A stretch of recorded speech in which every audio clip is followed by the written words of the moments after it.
ذکر کروں ذکر خدا سے پہلے،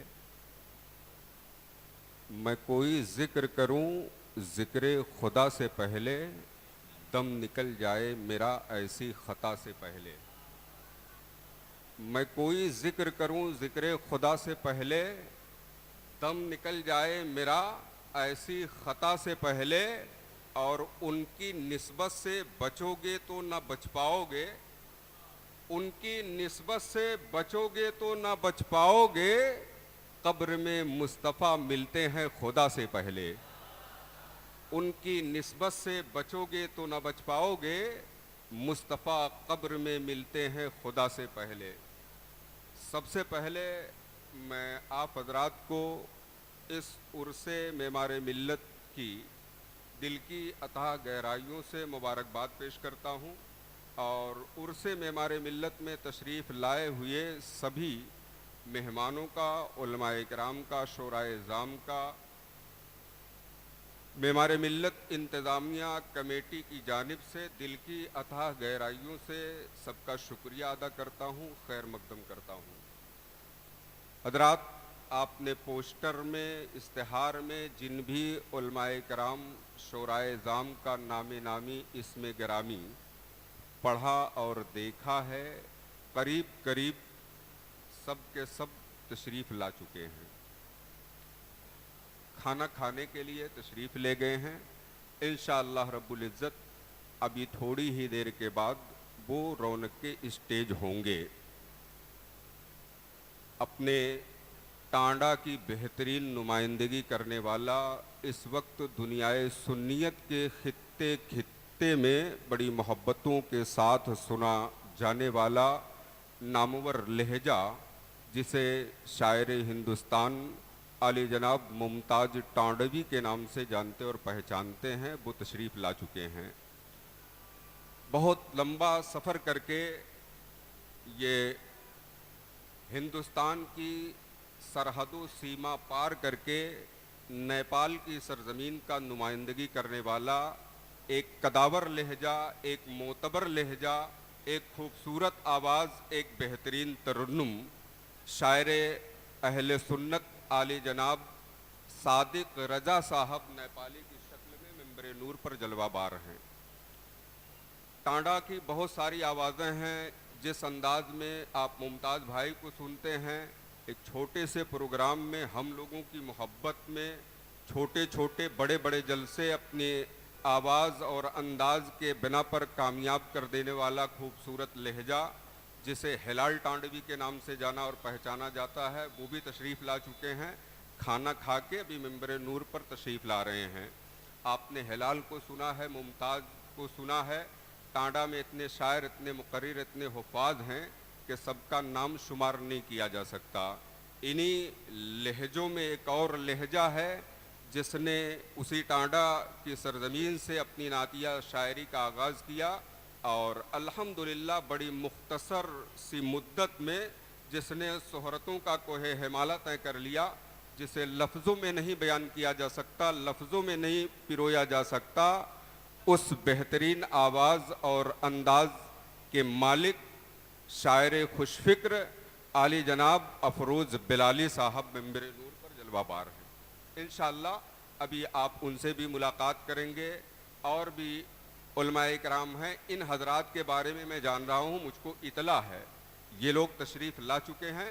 انشاءاللہ ابھی وہ منبر نور پر تشریف لائیں گے، آپ ان کے نعتیہ کلام سے مستفید ہوں گے۔ بہت دیر سے میں دیکھ رہا ہوں کہ روڈ پر بہت سارے لوگ ٹہل رہے ہیں۔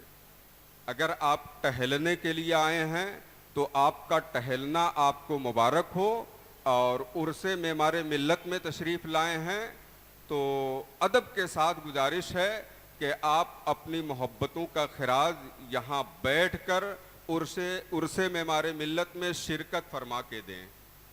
ٹہلنے کے مواقع بہت سارے آتے ہیں، یہ وہ جگہ ہے کہ جس کے تعلق سے کسی نے بہت پہلے کہہ دیا تھا، جہاں پہ ذکر رسالت مآب ہوتا ہے، جہاں پہ ذکر رسالت مآب ہوتا ہے، وہاں پہ سانس بھی لینا ثواب ہوتا ہے۔